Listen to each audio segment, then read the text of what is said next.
네, 반갑습니다. 이제 내일이면은 말일이고, 모레는 3월 1일 3.1절, 3월달이 돼갑니다.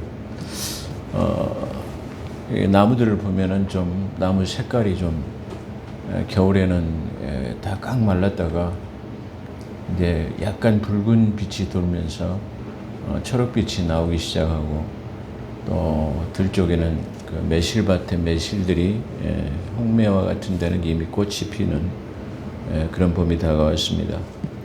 3월 달에는 3월 9일은 이제 대통령 선거가 있는 그런 날입니다. 참 우리가 지난 대통령들을 바라볼 때 참 대통령 한 사람이 얼마나 소중하냐라는 것을 우리에게 뼈저리게 느끼는 그런 시간들이었습니다. 어찌됐든 간에 진정한 유정자는 국민들이 평안히 살 수 있는 그런 대통령이 제일 좋은 거죠. 평안하게 마음 놓고 자유롭게 살 수 있도록, 또 세금으로부터 자유로울 수 있고, 또 열심히 일하는 사람이 대가를 받을 수 있는 그런 나라가 좋은 것이죠. 하여튼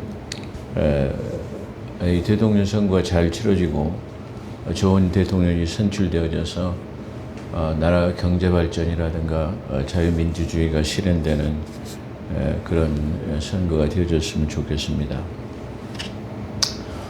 시편은 복 있는 사람의 책이라고 말씀드렸습니다. 오늘은 이 시편 3편을 주제로 해서 셀라는 무엇인가 라는 제목으로 이중성취에 대해서 말씀을 드리고, 또 은혜 받는 귀한 시간이 되기를 소망합니다. 먼저 셀라를 말씀드리면, 이 셀라는 성경에서 시편에만 있습니다. 시편에가 73회가 기록되어 있고요. 하박국 3장에가 3번 기록되어 있습니다. 성경에서 전체 76회가 기록되고 있습니다. 그래서 이 셀라에 대해서 사람들이 많이 얘기를 하고 있는데, 신학적 논란이 많이 있는 것이죠. 음악적인 것과 관계가 있다. 셀라는 그래서 신표와 같은 것이다. 아니면 더 높게 소리를 내기 위해서라고 그렇게 말합니다. 그게 설득력이 없는 것은, 그렇다고 하면 하박국은 시로 노래하는 찬양시가 아니기 때문에, 그럼 왜 하박국에가 이 3번이나 기록되어 있느냐, 그렇게 말할 수 있을 것입니다. 그래서 이 셀라를 잘 살펴보게 되면 하박국의 3장에 3번 기록되어 있는데요. 이 3번 기록되어 있는 것이 대만으로서부터 오는 이라고 표현하고 있어요. 재림의 관계가 있구나. 그래서 그 3문장 다, 셀라가 3번 붙어 있는 문장을 다 보게 되면 재림하고 관계가 있는 것이구나, 그렇게 볼 수 있습니다. 그래서 오늘 처음에 또 그래서 셀라가 신표라고 한다면, 성경에서 가장 긴 장절을 가지고 있는 성경의 한 중앙에 있는 시편 119편은 176절이라는 절을 가지고 있어요. 그렇기 때문에 만약에 신표가 들어가야 된다고 한다면 시편 119편 176절에 셀라가 제일 많이 들어가야 돼요. 근데 거기에는 단 하나의 셀라도 붙어 있지 않다라는 거예요. 그렇다고 하면 오늘에는 1절에서 8절까지밖에 없는 176절에 비해서 비교적 아주 짧은 그런 장절이다, 그렇게 볼 수 있어요. 근데 이 짧은 장절에 셀라가 3번이나 들어있어요. 그래서 이 셀라는 이 시편 3편에서 구원의 완성과 구원에 관한 것에 대해서 이야기하고 있는데, 거기에 3번 셀라가 붙어 있다라는 말이에요. 이 구원이라는 것은 궁극적으로 말하면 2단계를 통해서 구원을 받게 됩니다. 어떤 구원이냐 그러면, 첫째로는 우리가 영혼 구원을 받게 됩니다. 영혼 구원이라는 것은 우리의 영과 혼만 구원받고 육신은 완전하게 구원을 받지 못하는 것을 말하죠. 그렇다고 한다면 우리 육신은 썩지 않을 영원한 생명체로 부활을 받을 때는 완전한 구원이 이루어진 것은 재림 때다. 그렇게 말할 수 있어요. 그래서 구원하면 완전의 구원의 성취는 재림하셔서 우리가 썩지 않을 몸으로 다시 호련히 변화를 받을 때 완전한 구원이 이루어지는 거예요. 그런데 지금 구원은 썩은 육신을 버려야 되는 영과 혼만 구원받은 그런 구원을 말하기 때문에 육신의 구원이 아직 이루어지지 않은 상태를 말하기 때문에 구원, 그렇게 말하면 완전한 구원은 이루어지지 않았다. 그 구원은 재림 때 이루어진다. 그렇게 말할 수 있어요. 오늘 이 시편에서는 이 구원을 갖다가 그 육신의 삶 속에서의 낮은 질곡 같은 삶, 낮은 그런 삶의 낮은 삶 속에서의 구원, 그러니까 자기의 시련과 환난과 고난의 역경에 고난에 처했을 때의 구원, 영원 구원. 그러니까 영원 구원과 여기서의 구원은 낮은 삶 속에서 시련과 고난이 있었을 때의 구원과의 관계는 지금 좀 다르죠. 그렇기 때문에 이 시편 3편에서 나타나고 있는 구원은 지금 이 다윗은 압살롬이라고 하는 자기 아들 중에서 가장 사랑했던 아들이 압살롬이에요.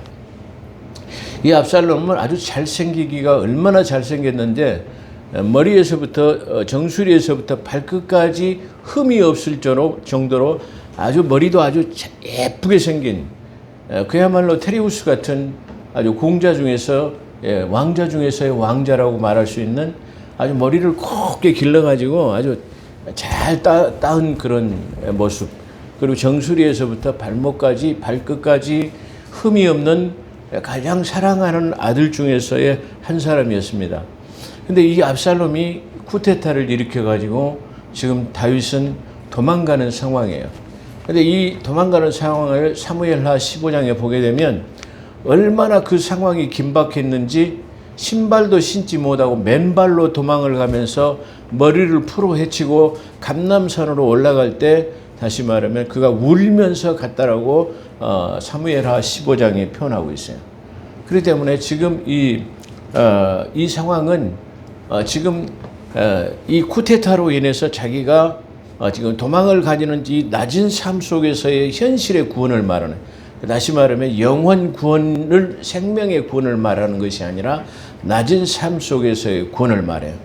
그렇기 때문에 여기서의 셀라의 구원은 바로 이중성취적인 우리의 삶 속에서의 시련과 고난과 역경의 낮은 삶 속에서의 구원, 격조 높은 삶으로의 구원, 그 다음에 영원 구원을 말할 때는 바로 영과 혼의 영원한 생명의 구원의 두 가지 것을 설명하고 있다, 그런 말이에요. 그래서 여기서 나타난 셀라는 바로 이중성취를 나타내고 있다. 그래서 성경에서 시편의 73회 그리고 하박국에서 3번 대두되는 셀라라는 단어는 바로 재림과의 연관관계를 가지고 있다. 그렇게 보면 되고요. 그래서 재림 때에 그것을 완전하게 성취가 되고 또 현세에서의 성취가 된다라는 이중 성취를 가지고 있다라는 것을 말씀드릴 수 있어요. 그렇기 때문에 이 셀라는 바로 어떤 역할을 하냐면은 우리가 어떤 책을 읽거나 어떤 문장을 작성할 때 그 암기하기 쉽게 잊어버리지 않도록 중요한 부분에다가는 당구장 표시를 해 놓잖아요. 마치 그런 것처럼 하나님께서는 이 셀라라는 단어를 사용하실 때 이 성경의 문장에다가 셀라라는 표시를 해놨어요. 왜 표시를 해놨냐면 이것은 좀 중요한 것이야. 바로 어떤 이중성취가 일어날 수 있는 곳이야 라고 하는 주의를 환기시키는 데 사용하고 있다는 것을 우리가 알 수 있어요. 그렇기 때문에 셀라를 우리가 읽을 때는 깊은 그런 성찰이 있어야 되겠다. 상고하는 마음이 있어야 될 것이다. 그렇게 생각을 하면서 우리가 귀한 은혜 받는 시간이 되기를 소망합니다. 시편 3편은 BC 979년, 다시 말하면 예수 그리스도가 오시기 전에 약 1000년 가까우기 예수님이 오시기 전에 일어났던 사건을 말하고 있는데요. 다윗의 통치 기간 중 위기를 몰고 왔던 압살롬의 서두에 말씀드렸죠. 자기 가장 사랑하는 아들 압살롬이 쿠데타를 일으켜가지고 지금 도망을 가는 거예요. 그런 상황에서의 지금 표현을 하고 있죠. 다윗은 아마 자기 일생 동안에 2번의 큰 위기를 가져왔는데 첫 번째는 언제였냐면은 자기 사울로부터의 사울이 자기를 죽이려고 도망했을 때 자기 아내였던 사울의 딸이었던 미갈이 지금 당신을 죽이려고 하니까 빨리 도망을 가시오. 그래서 창문으로 뛰어내렸을 때 다시 말하면 겉옷도 입지 못하고 속옷 차림으로 창문으로 도피를 해서 도피성으로 도망을 갔던 그 다윗. 그때도 아주 대단히 심각한 위험을 느꼈을 때도 그랬죠. 근데 이번에도 지금 자기 아들 압살롬이 쿠데타를 일으켜가지고 지금 죽게 되어지는 그 압살롬뿐만 아니라 압살롬을 추종해가지고 다시 말하면 반정을 일으켜갖고 성공하면 한 자리를 앉으려고 하는 사람들의 어떤 그 원수가 어찌 많은 대적이 많은지요라는 표현 속에서 많은 사람이 지금 압살롬을 옹호하고 있다는 것을 우리가 나타나게 하는 대목이죠. 그래서 자기 통치 기간 중에 위기를 몰고 왔던 압살롬의 반란 사건을 다루고 있습니다.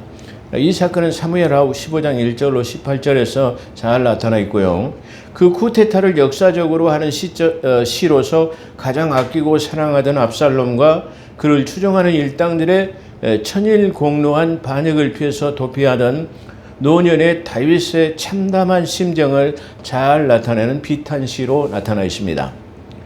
실로 어린 목동 시절에 하나님의 마음에 합한 자로서 택함을 받은 다윗은 기름 부음을 받았고 왕으로서 일평생 동안 전장을 누비던 아주 유명한 용사였죠.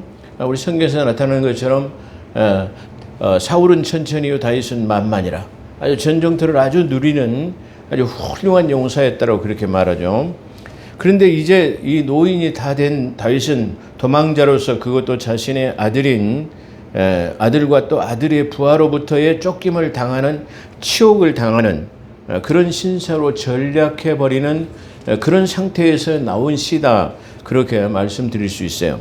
그래서 사무엘서에서 기자는 이때 다윗이 머리를 가리고 맨발로 울며 도피했다고 그렇게 기록하고 있습니다. 이때 많은 사람들이 특히 그 중에서 시므이라는 사람이 있었는데요. 시므이는 사울의 일가 중에서의 한 사람이었어요. 근데 이 시므이라는 사람이 다윗이 도망하는 것을 보고 야, 네가 사울의 자리를 찬탈하더니 결국 너도 그렇게 되는구나. 그렇게 아주 비아냥거리면서 그 다윗의 뒤를 따라가며 침을 뱉고 비아냥거렸던 그런 시므이라는 사람도 나타나게 되죠. 급하게 신발도 신지 못했을 때도 이렇게 도망을 다닐 때 그를 도왔던 바르실레라는 사람도 있었습니다. 그래서 그 피난 동안에 도피하는 동안에 이 바르실레라는 사람이 다윗을 공개를 했어요. 그러니까 도망 다니기 때문에 지금 먹고 마시고 잘 데가 없었는데 이 바르실레라는 사람이 자기 집으로 초청을 해가지고 이게 잘 수 있도록 배려를 하고 또 가진 이게 식사를 제공해가지고 아주 따뜻하게 밥을 먹을 수 있도록 그야말로 자기 생명이 누란 위기에 있었을 때에도 이를 자기를 도왔던 바르실레라는 사람이 있죠. 그래서 그가 이 쿠데타가 진정이 되고 다시 예루살렘으로 황궁할 때에 이 다윗은 그 바르실레라는 사람에게 야, 네가 그렇게 나를 위기에 처했을 때 나를 도와줬는데 예루살렘으로 같이 가자. 왕궁으로 가서 내가 내 평생 동안 너를 섬겨주겠다라는 그렇게 다윗이 제안을 했죠. 근데 바르실레는 성경에 보면 내가 나이비 80입니다. 그렇기 때문에 먹고 자는 거 먹는 것에 이게 별로 재미를 못 느낍니다. 그렇기 때문에 내 집에 있는 기맘이라는 사람이 있는데 그는 아직 젊고 유능하기 때문에 그를 데려다가 곁에다 두고 그를 이게 도와주십시오라는 그 내용이 나오죠. 또한 누구냐 그러면 후세라는 사람이죠. 이 후세는 지략가인데 이 압살롬이 지략을 낼 때에 다윗의 편에 서가지고 다윗의 유리한 지략을 내가지고 아주 유명했던 사람이죠. 또 그 중에 하나는 대제사장이었던 사독도 이 기름 부음 받은 다윗을 도와가지고 나중에 그 일로 인해서 네가 사람들이 다 요동하고 다 저런 쿠데타에 가담하고 내 기름 부음 받은 종을 없애려고 했을 때 너는 그들 편에 들지 않고 내 마음을 굳게 지켰기 때문에 내가 너를 후대하겠다. 내 자손 후대를 다 내가 기억하겠다라고 해가지고 내가 사독의 후손들 외에는 사독의 자손 외에는 내가 제사를 받지 않겠다라고 하는 유대한 그 쉽게 말하면 하나님으로부터의 칭찬을 들었던 사람들이 여기 나타나게 되는 거죠.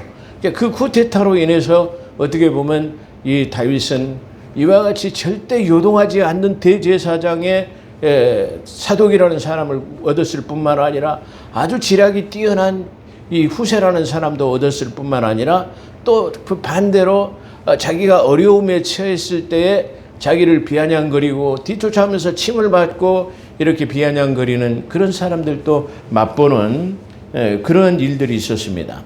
그래서 이 바르실레라는 사람은 이렇게 왕을 후대함으로써 나중에 기름 부음 받은 자를 후대함으로써 기맘이라는 사람이 대신 청거되어지고 후대를 받았다라는 내용이 나오고, 이와 같이 사독도 역시 기름 부음 받은 종을 이렇게 도움으로 인해서 요동치 않고 도움으로 인해서 나중에 큰 보상을 받았습니다. 근데 반대로 이 시므이라는 사람은 그때 당시 다윗은 그때 당시 다시 황궁하는 다윗에게 나와가지고 도망갈 때는 비아냥거리고 그랬던 사람이 다시 황궁하게 되니까 와가지고 무릎을 꿇고 잘못했다고 용서를 빌었어요. 근데 다윗은 그때 당시 즉각적으로 그를 죽일 수 있었음에도 불구하고 죽이지 않고 용서를 해줬어요. 근데 나중에 솔로몬이 왕이 되어졌을 때 다윗이 유언을 합니다. 너는 시므이라는 사람을 기억해라 말이야. 내가 쿠데타 했을 때 도망갈 때 그가 나를 아주 심하게 나를 조롱하고 비웃었던 사람, 그리고 침을 뱉고 비아냥거렸던 사람이 이 시므이다 말이야. 그렇기 때문에 그를 온전하게 두지 말아라. 그 다윗이 갔다가 유언을 했어요. 그래서 솔로몬이 왕이 되자 이 시므이를 불렀어요. 너 시므이야. 너는 지금 네가 살고 있는 그 동네에서 너는 벗어나지 말고 네가 사는 동네 앞에 개울이 있는데 너는 그 개울을 건너는 순간 너는 죽을 것이다. 그러니 절대로 내가 명령한 것을 지켜야 된다라고 말했습니다. 일종의 어떻게 보면 가택연금 같은 것이었죠. 그 마을을 떠나지 못하도록 그 마을 앞에 개울이 있었는데 개울을 건너지 말라고, 그렇게 만약에 건너게 되면 너는 왕의 명령을 거역한 것으로 내가 너를 죽이겠다 그랬죠. 그랬는데 이렇게 세월이 어느 정도 지나다 보니까 자기 그 시므이 집에서 기르던 종이 도망을 갔다라는 소리를 들었어요. 그러니까 이 시므이가 내가 이 강을 건너면 안 된다라는 것을 깎아 잊어버리고 급한 김에 그냥 종을 찾으러 가려다가 그 시냇가를 건너게 되어버렸어요. 그랬더니 어떤 사람이 왕에게 보고를 합니다.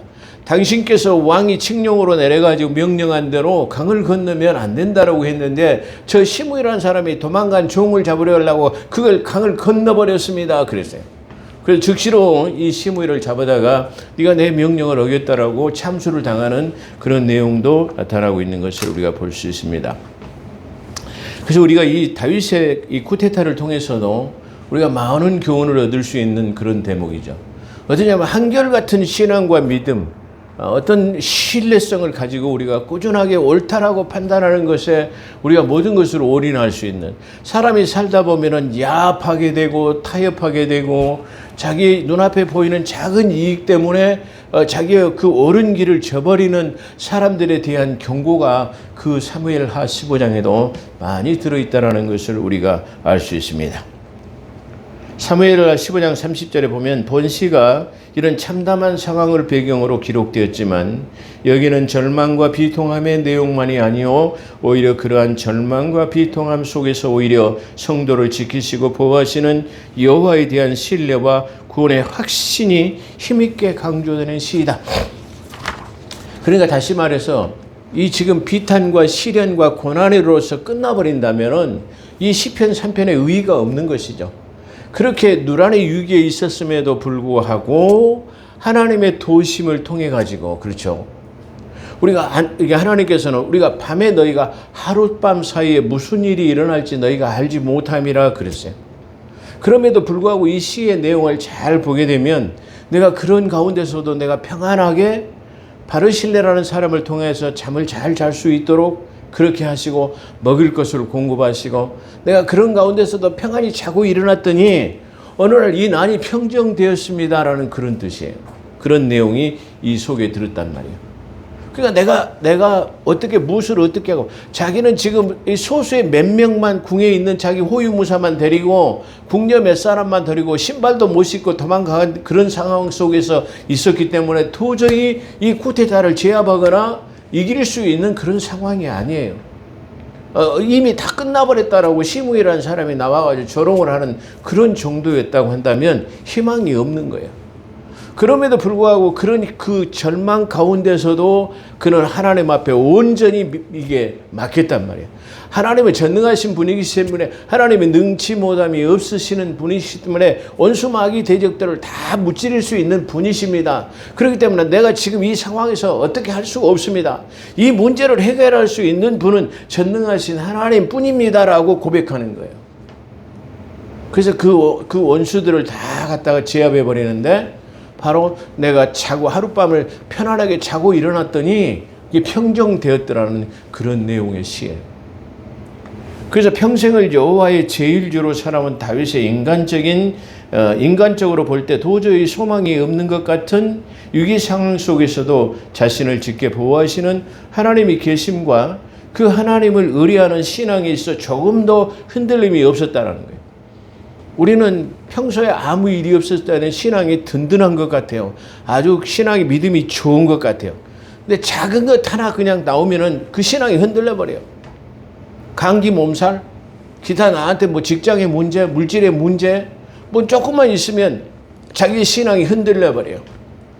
이사야서 26편에 심지가 견고한 자에게 하나님의 평강을 더하신다 그래요. 심지가 마음의 뜻이, 심지라는 말은 한문으로 풀이를 하면 마음심자.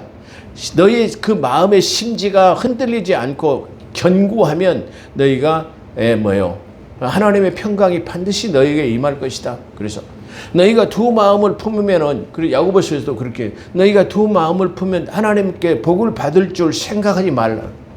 절대로 두 마음을 품어서는 안 돼요. 믿음의 견고함에 거기다가 발을 내딛는 그 견고함에 가서 닻을 내릴 수 있는 우리의 신앙과 믿음이 있어야 돼요. 그 견고한 신앙이 닻을 내리게 되면 어떠한 시련과 고난이 풍랑이 온다 할지라도 견고하게 서 있는 그 믿음이 나와 여러분에게 있어지게 되시기를 주의 이름으로 축원합니다. 오늘 다윗은 그 지금 신앙이 있었다라는 거예요. 지금 보면은 우리가 다윗을 한번 생각해 볼까요? 어떤 사람이든지 이 정도 되면 다 이거 하나님이 안 계신가? 다 포기하고 이제 다 끝났단 말이야. 그러게 어떤 사람들은 극단적인 선택을 할 수밖에 없어요. 이제 다 끝났단 말이야.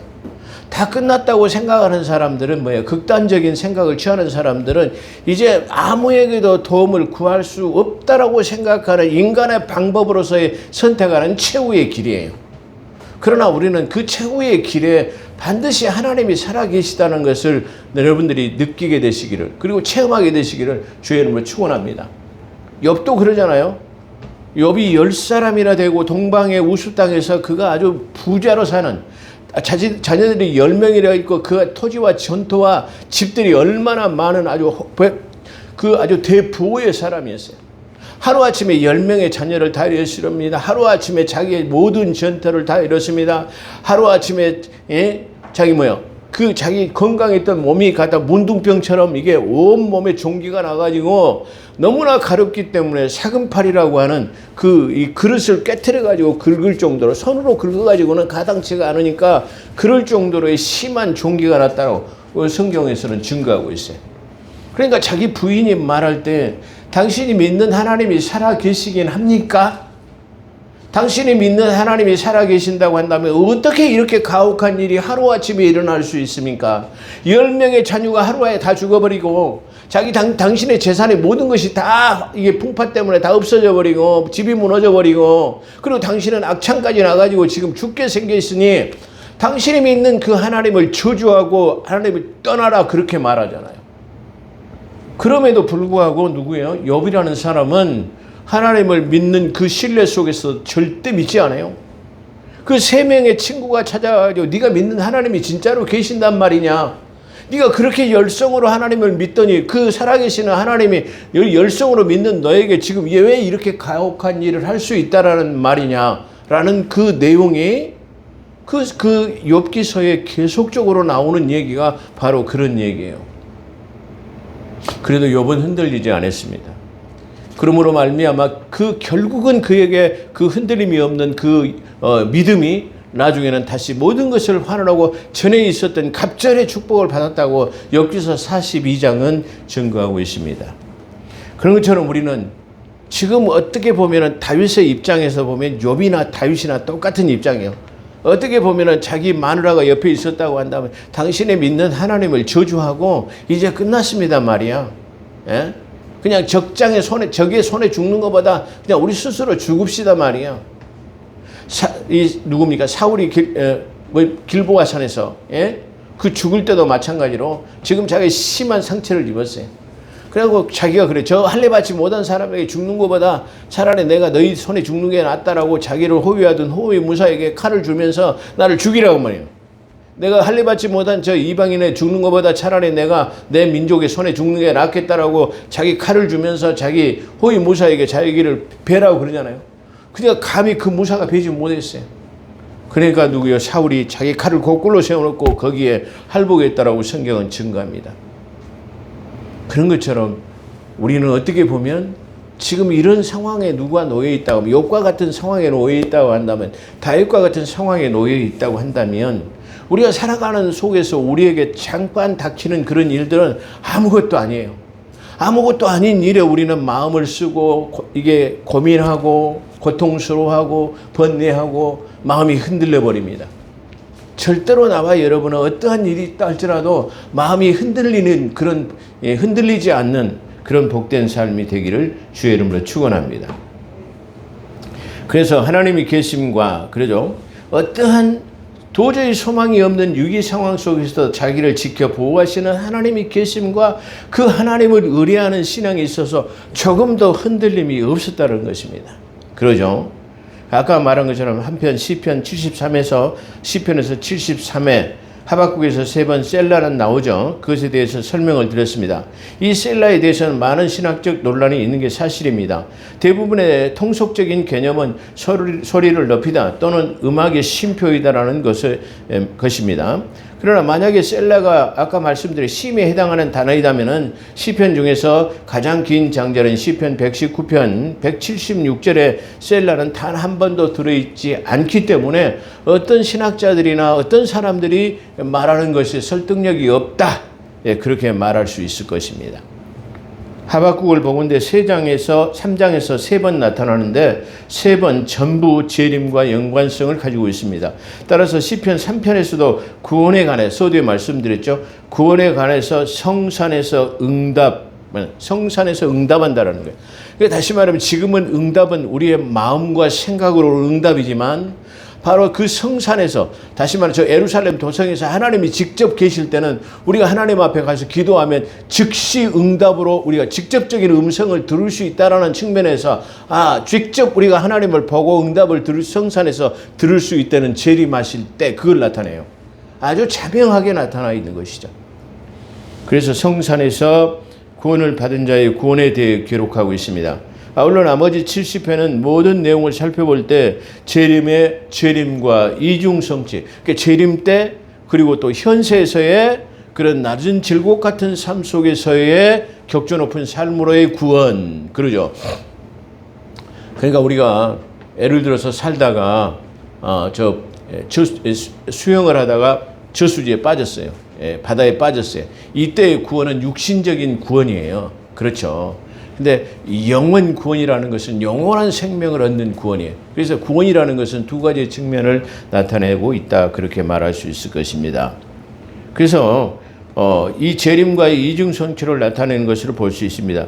즉 문장을 읽을 때 아까 서두에 말씀을 잠깐 설명을 드렸습니다. 문장을 읽을 때 우리가 주의를 환기시키기 위해서 역할을 하고 있다는 것입니다. 다시 말하면 우리가 어떤 책을 읽거나 아니면 어떤 레포트를 쓸 때도 잊어버리기 쉬운 표시를, 여기다 당구장 표시를 해놓는 것처럼 마치 이 표시는 중요성을 나타내기 위해서 주의를 환기시키고 있다라는 것이에요. 그 셀라라는 표현은 바로 성경에 바로 150편 내용 속에서 바로 셀라 73회가 들어있는데 어떤 데는 한 번, 어떤 데는 두 번, 어떤 데는 3번 그렇게 돼 있는데 가장 긴 장절인 119편에는 한 번도 없다. 그렇게 말할 수 있어요. 그래서 그 주의를 환기시키고 있다라는 말입니다. 예를 들어 우리 아까 말씀드린 것처럼 우리가 어떤 문장을 작성할 때 중요한 부분에다가 중요 표시인 당구장 표시를 하는 것과 같은 것이라 할 수 있을 것입니다.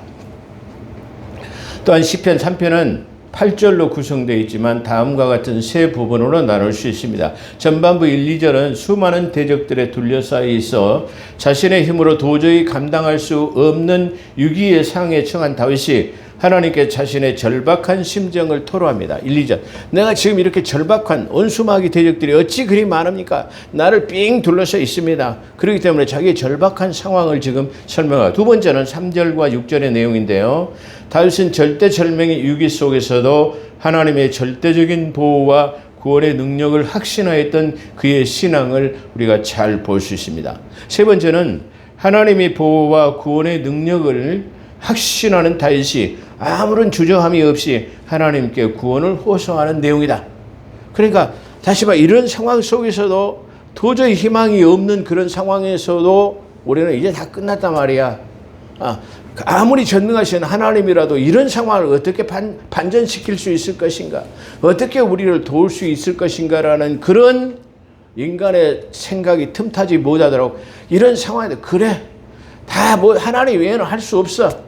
하나님께 맡기는 수밖에 없어. 하나님께 의뢰하는 그 신앙에 흔들리지 않았다는 것입니다. 특히 다윗은 하나님께서 온수의 뺨을 치며 악인의 이를 꺾었다는 표현은 악인을 철저히 능멸하고 징치하시는 하나님의 권능을 압축적으로 표현할 수 있는 것입니다. 그래서 이 시편은 바로 악인을 철저히 능멸, 원수의 뺨을 치며 악인의 이를 꺾으시느니, 그죠? 이 시편 3편의 이 압권이라고 말할 수 있을 것입니다. 이 시편 3편은 하나님을 진정 의지하고 소망하는 자는 그 어떤 고난과 위기도 결코 그를 실족할 수 없으며 오히려 그러한 고난과 위기는 그의 신앙을 가일층 성숙시켜주는 계기를 만들어준다는 실로 신앙의 유대성을 노래하는 것이에요. 그러니까 이런 절망 가운데서 도저히 사람의 방법으로는 해결할 수 없는 그런 상황 속에서도 하나님은 나를 도우시는 하나님이야 라고 결론을 짓고 있다, 그런 말이에요. 더욱이 하룻밤 동안에 무슨 변고가 일어날지 모를 위기 상황 속에서도 하나님의 샘세한 손길로 하룻밤 평안히 지내고 새로운 아침을 맞이하게 되었다는 다윗의 고백은 자신의 생명이 경각에 달린 위태한 지경에서도 평안히 하룻밤을 보내고 아침에 깰 수 있었던 것은 자신을 지켜주시고 아침마다 새로운 공일과 자비를 베푸시는 에레미야가 3장 22절로 23절에도 이런 내용이 나타나 있죠. 그런 것처럼 하나님이 곁에 계시기 때문이라는 위대한 신앙 고백이다라고 그렇게 말할 수 있을 것입니다. 한편 고난 중에 하나님의 구원을 확신하는 본시는 다윗 왕 이후에 국가의 위기가 닥쳤을 때마다 후대의 왕들에 의해서 자주 불러지곤 했습니다. 그러니까 다시 말하면 다윗의 이러한 이 시는 다윗 이후에 솔로몬 왕부터 이 이스라엘이라는 나라가 패망할 때 역대의 모든 왕들이 외세의 침략이라든가 내란이 있었을 때라든가 어려운 일이 있었을 때마다 이것을 갖다가 이 시를 갖다가 읊었어요. 그러니까 다윗이 마치 이런 왕권의 위협에 도전을 받았을 때 이 시를 통해서 구원받은 것처럼 이 시를 나라의 어떤 위험이 닥쳤을 때나 전쟁이 일어날 때나 이런 어떤 일들이 있을 때에도 다윗의 그 후대의 왕들이, 다윗 후손들이요, 후대의 왕들이 이 시를 계속해서 읽었다는 것입니다. 그래서 국가가 위기에 닥쳤을 때마다 후대의 왕들에 의해서 자주 불러지곤 했는데 주로 이 시는 하루 일과를 시작하는 아침에 주로 불리웠기 때문에 아침의 찬송시라는 그런 제목이 붙어있는 책이기도 합니다. 우리가 살아가면서 어떻게 보면은 아침마다 이 짧은 장절입니다. 짧은 장절이기 때문에 출근하기 이전에 한 번쯤 우리가 암송하고 한 번씩 읽어보고 나가는 것도 이런 하루에 어떤 시련과 고난과 역경 속에서도 역경이 있다 할지라도 하나님께서 오늘 하루를 지켜주시고 동행하는 하루가 되실 것을 믿습니다 하는 하나님의 의뢰를 하는 아주 좋은 시라고 생각되는 그런 시이기도 합니다.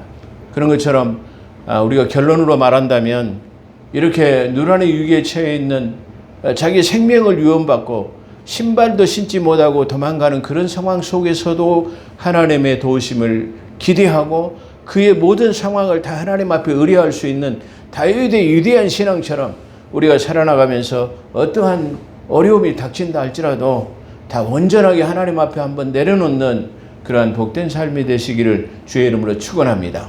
기도하겠습니다. 고맙습니다. 감사합니다. 오늘 하루도 우리를 붙들어 주시고 인도하신 하나님, 이 시편 3편을 통해서 아침의 찬송시라고 하는 이 위대한 시를 우리가 대합니다. 이 시를 대할 때 다윗과 같은 믿음이 되게 하시고 하나님과 합한 자가 되어지는 그런 복된 삶이 되게 도와주시옵소서. 어려워가는 우리 한국 교회를 기억하여 주시옵소서. 이 어려운 상황 속에서 건전해 주시옵소서. 경제가 하나님 어려움을 닫고 있습니다. 하나님 국방과 경제, 예산, 문화, 모든 교역의 문제, 노동의 문제들이 하나님 산재에 있는 이 나라의 모습을 봅니다. 모든 것을 하나님 아버지 해결할 수 있는 것은 전능하신 만왕의 여왕이시여 만주의 주가 되시는 하나님 한 분뿐이신 줄 믿사오니 하나님께서 해결하시고 복된 나라, 국가, 민족들 다 될 수 있도록 하나님께서 함께하여 주시옵소서. 오늘도 함께하신 것 감사하며 우리 구주 예수 그리스도 이름으로 감사기도 드리옵나이다. 아멘.